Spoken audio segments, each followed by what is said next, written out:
भारत के लिए हथियारबंद पारस्परिक निर्भरता पर चीन का सबक। हाल ही में चीन द्वारा भारत को पूंजीगत वस्तुओं और मशीनरी के निर्यात पर लगाए गए प्रतिबंध 1998 में सफल परमाणु परीक्षण के बाद पश्चिमी प्रतिबंधों के बाद से भारत के लिए सबसे बड़ी भूआर्थिक चुनौती के समान है।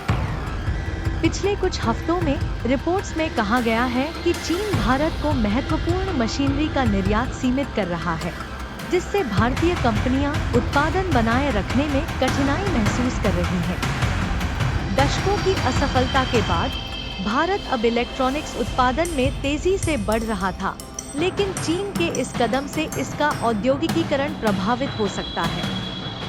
भारत की प्रति व्यक्ति आय $2,900 है और विकास के लिए एक मजबूत उत्पादन आधार जरूरी है।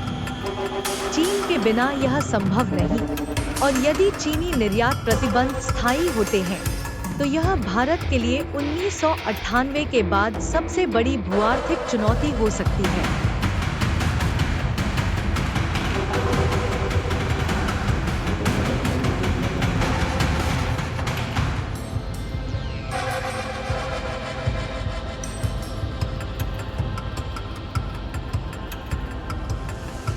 चीन के निर्यात प्रतिबंध हालिया कूटनीतिक समझौते के बाद आए हैं। 2020 में जब चीनी सेना ने लद्दाख में भारतीय क्षेत्र में घुसपैठ की, तो दोनों सेनाओं के बीच मुठभेड़ हुई। इस संघर्ष के बाद से यह क्षेत्रीय विवाद द्विपक्षीय संबंधों को प्रभावित कर रहा है और वास्तविक नियंत्रण रेखा लैंड अत्यधिक सैन्यीकृत हो गई है। इस दौरान भारत ने उन देशों से आने वाले निवेशों के लिए एक समीक्षा कानून लागू किया, जिनके साथ भारत की सीमा है, जिसका मुख्य उद्देश्य चीनी कंपनियों को निशाना बनाना था।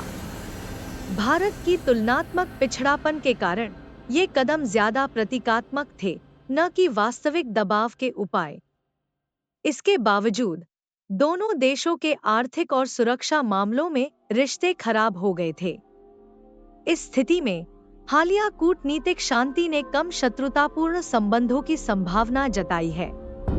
उदित हो रहे सकारात्मक संकेतों को देखते हुए यह अजीब है कि चीन अभी भारत को महत्वपूर्ण मशीनरी का निर्यात क्यों रोकना चाहता है और पुराने सामान्य स्थिति में लौटने का संकेत दे रहा है। हालिया चीनी कदमों के लिए 3 आपस में जुड़े कारण हो सकते हैं। पहले, बीजिंग भारत की चीन पर निर्भरता को एक हथियार के रूप में उपयोग कर सकता है। 2019 के एक महत्वपूर्ण शोध पत्र में हेनरी फेरेल और अब्राहम एल न्यूमैन ने यह दावा किया था कि हम धीरे धीरे एक हथियारबंद पारस्परिक निर्भरता की दुनिया में जी रहे हैं। उन्होंने लिखा, विश्व अर्थव्यवस्था में सही भागीदारी के लिए वैश्विक नेटवर्कों तक पहुंच आवश्यक है, जैसे कि भारत के उत्पादन कंपनियों के लिए चीनी पूंजीगत वस्तुओं के आयात की पहुंच। दूसरे, यह संभव है कि चीन भारत के औद्योगिकीकरण को खतरे के रूप में देखता हो और इसे रोकने के लिए कदम उठा रहा हो। भारत के इलेक्ट्रॉनिक्स निर्यात में वृद्धि मुख्य रूप से फॉक्सकॉन, लेनोवो जैसी कंपनियों के निवेश के कारण है। चीन शायद चाहता है कि ये कंपनियां भारत में उत्पादन बढ़ाने में कठिनाई महसूस करें, जिससे भारत का औद्योगिकीकरण प्रभावित हो।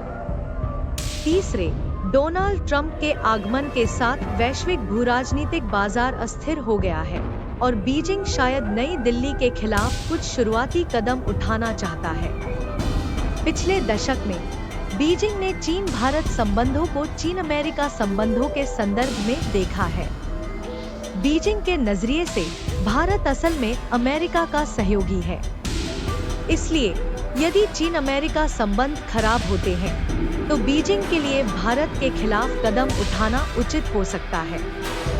भारत पूंजी सामान के वैकल्पिक स्रोत ढूंढ सकता है, लेकिन यह महंगा या असंभव हो सकता है। भारत चीन अमेरिका संबंधों के प्रति तटस्थ रुख अपनाकर अपनी रणनीति बदल सकता है, लेकिन इससे भारत अमेरिका संबंधों पर असर पड़ सकता है।